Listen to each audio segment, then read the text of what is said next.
This is Franklin Rye, and welcome back to Political Spirits. Let's start this episode off just a bit different.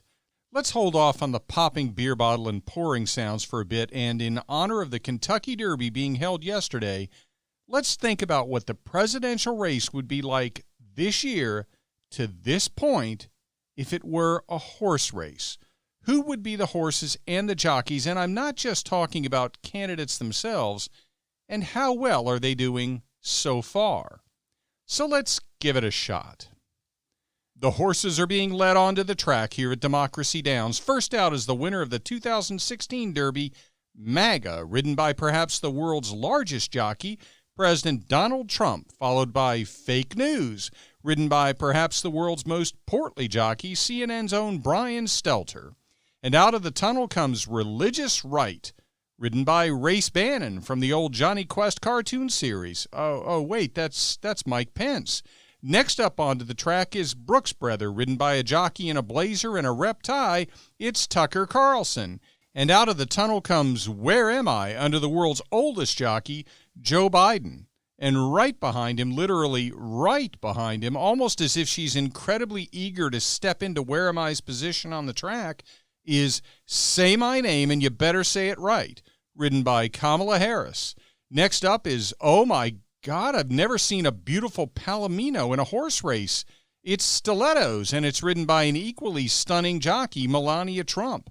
Next up is Amplifier, ridden by jockey Kimberly Guilfoyle, and in an unusual step, she's announcing her own entrance on the track, and miraculously, I can hear her all the way up here. And finally, the last horse to emerge from the tunnel is It's This Way, Honey, ridden by Jill Biden, the wife of Joe Biden. The horses are approaching the gate, or rather, most of them are. Where Am I seems reluctant and is heading back towards the tunnel, but here comes It's This Way, Honey, who seems to be leading him back towards the gate. Where Am I is almost at the gate, but what's he doing now? He's leaned over and buried his muzzle in Stiletto's mane and can't seem to stop sniffing. If that horse is going to have any chance, he's going to have to get his head back in the race. Meanwhile, the jockeys on MAGA and Brooks Brother appear deep in discussion, and they're drinking in the starting gate. What is that? Oh, apparently they're just sharing a covfefe. The horses have settled in the gate, and they're off. First out of the gate is Stilettos, followed by Amplifier, MAGA, and Say My Name and You Better Say It Right. Brooks Brother and MAGA are next up, running neck and neck. Religious Right is right behind, followed by Where Am I, who seems to be wandering aimlessly around the track, with It's This Way, Honey, staying with him, almost as if she's trying to keep him from tripping over the rail. And strangely, Fake News is staying back with them as they wander around the track, but turning away, almost as if he doesn't want to see it. That's strange. Entering the turn, it's still Stiletto in the lead, with Amplifier closing. But wait, Stiletto seems to have pulled up lame. The jockey Melania Trump is dismounting, and I see the problem. Apparently, instead of riding boots, she was wearing a pair of high heels, and she must have inadvertently stabbed her mount with one. That's gotta hurt. So now it's Amplifier in the lead, followed by Say My Name and You Better Say It Right, and shockingly, Fake News is closed all the way to third place. What an amazing surge that was. But now he seems to be backing off instead of driving for the lead or even second place. Fake News just seems incapable of moving past third place. But now he's refusing to look ahead. Apparently there's some kind of disruption in the crowd. It looks like a riot, and jockey Brian Stelter is refusing to look at it.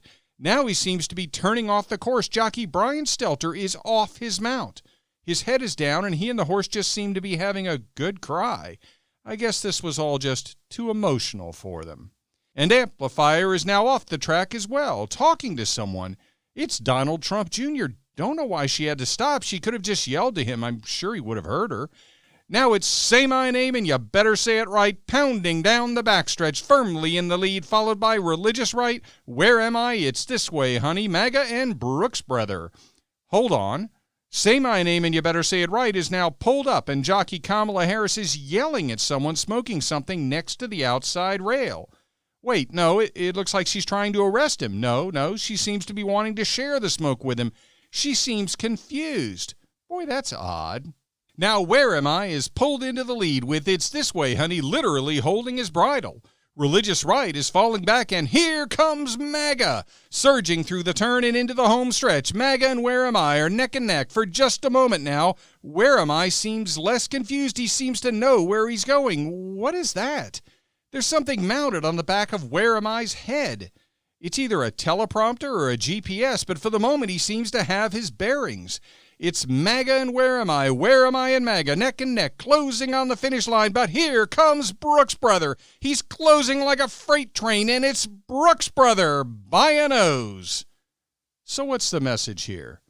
This race isn't really finished, but so far, the winner is Tucker Carlson. Now let's see what happens from here on out.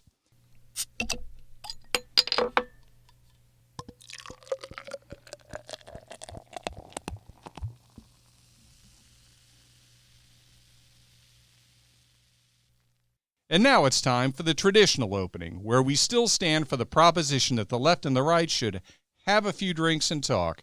Compromise is not a requirement. If those discussions result in us changing or even abandoning our positions, that's fine. If they don't, that's fine too. We just need to talk to each other. In that way, we can unify through speech. And if the discussion becomes a bit heated, at the end of the night, we should still be able to split up the bar tab and be on our way. So what are we going to talk about this week? First topic, the opposite election. I was reading some polling and listening to some political pundits recently, and I was reminded of something that has absolutely nothing to do with the election. I was reminded of the episode of the TV series Seinfeld that's known as The Opposite. In it, the character of George Costanza decides that every instinct he has in life has been wrong, down to the simplest of decisions, such as what to wear or what to eat. So from that point forward, he decides to do the exact opposite of his instincts.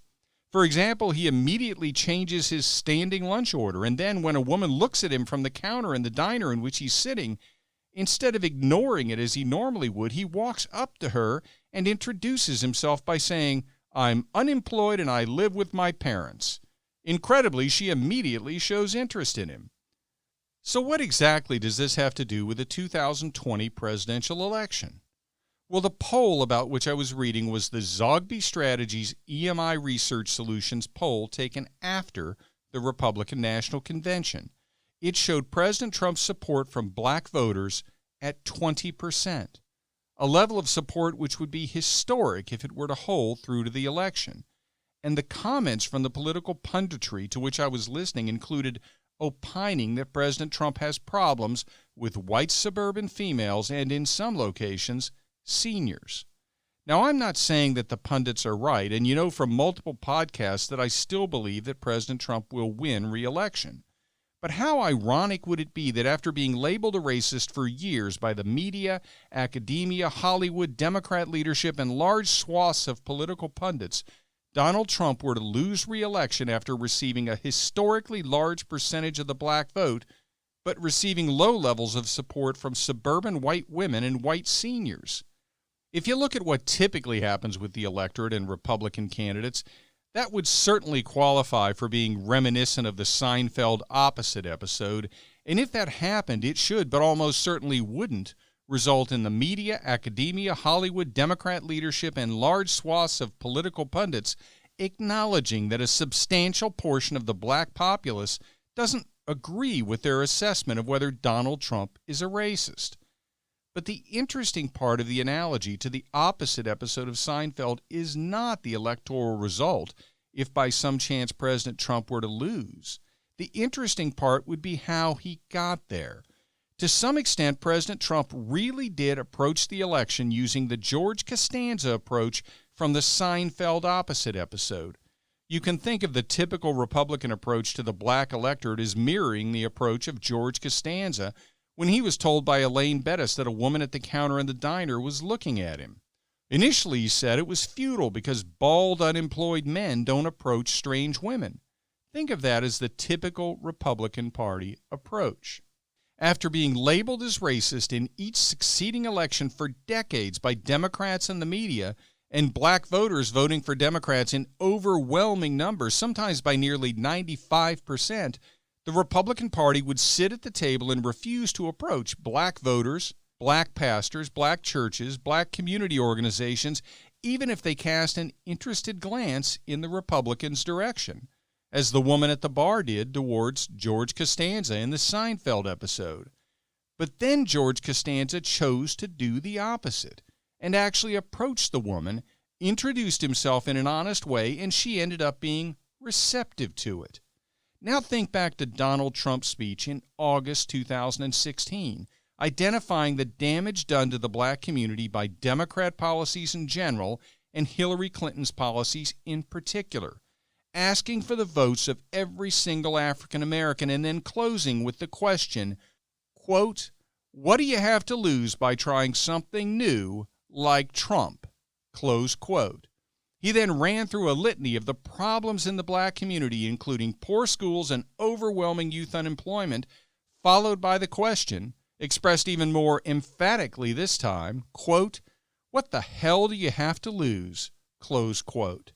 That was Donald Trump's equivalent to the honest opening line of George Costanza to the woman at the counter in the diner in Seinfeld.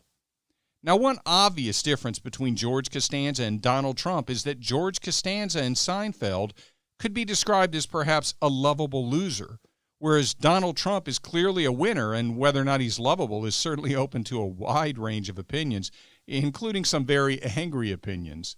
And that's one of the reasons why the analogy to the Seinfeld episode only goes so far. It would be shocking if President Trump lost re-election despite getting historic support from the black community, because at the same time he received abysmal levels of support from white suburban women and seniors. That would be something you might see happening to the George Costanza character if he ran for president. In other words, George Costanza would just find some way to snatch defeat from the jaws of victory. But that's not Donald Trump. And that's why if in fact Donald Trump does receive historic levels of support from the black community, and there are reasons to believe that may happen, including the fact that it's primarily the black community, small businesses in the black community, which are being looted and burned in rioting, which Democrat elected officials are doing far too little to stop. If he does receive those historic levels of support, I think he wins handily. It goes without saying, but I'll say it again, Donald Trump is no George Costanza. Next topic.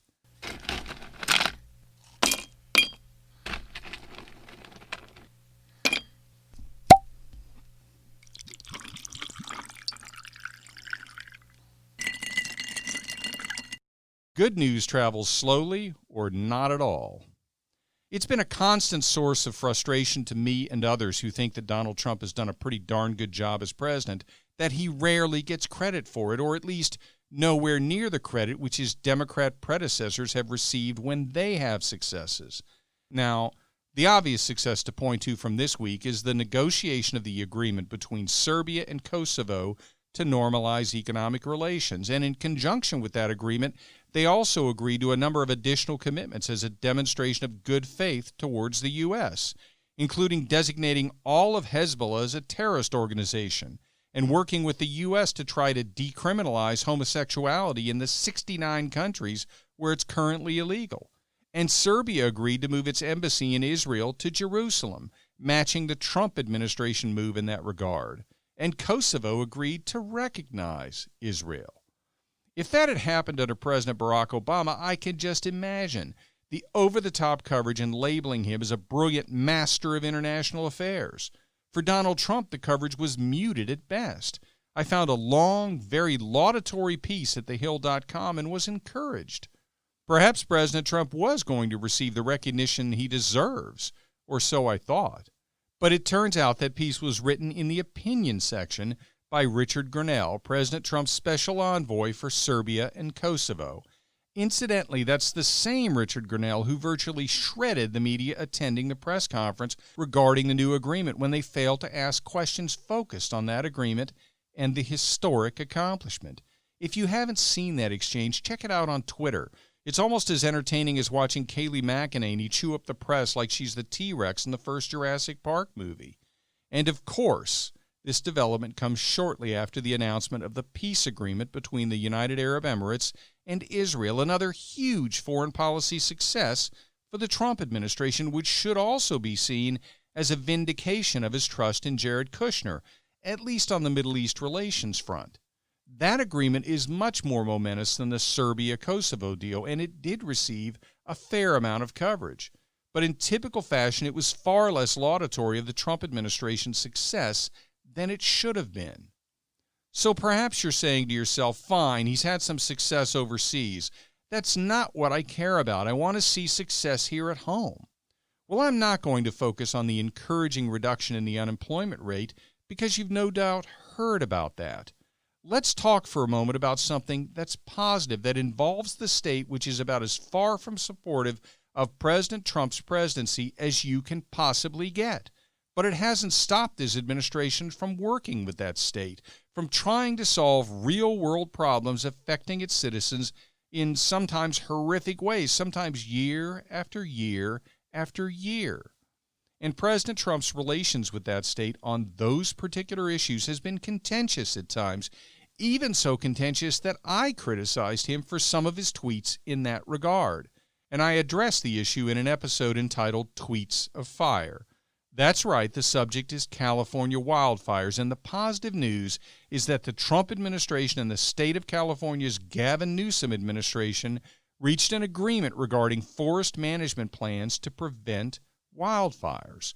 You remember the finger-pointing when wildfires were raging all around the state and politicians in California were pointing to climate change as the cause?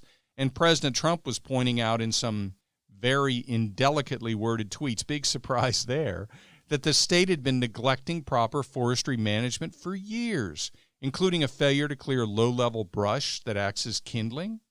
Well, the U.S. Forest Service chief and Governor Newsom have now signed an agreement to cooperate on forestry and rangeland management, including removal of debris, controlled burns, and ecologically sustainable harvesting of timber. In other words, the plan provides for forestry practices designed to both prevent wildfires and generate logging revenue for the economy. Predictably, it received very little news coverage, but I tell you, if you went to a dictionary of expressions and you looked up win-win, it should use this agreement as an example of how to use win-win in a sentence. Everyone should agree that the California and U.S. Forest Service Forestry Management Agreement is a win-win proposition. It would just be nice if the media would give that win some recognition. And I hope you'll give Political Spirits recognition by listening again next week. And don't forget, if you haven't listened to some of the prior episodes, there are 103 more to choose from. Be sure to listen and tell your friends about them as well, and like the podcast on Facebook at Political Spirits, and follow me and the podcast on Twitter at Franklin Rye. And remember, all episodes are now on YouTube as well, and the YouTube channel is named Political Spirits Network. If you're watching on YouTube, be sure to like and subscribe and hit the notification bell, and select all after you hit the bell. This is Franklin Rye. Thank you for listening.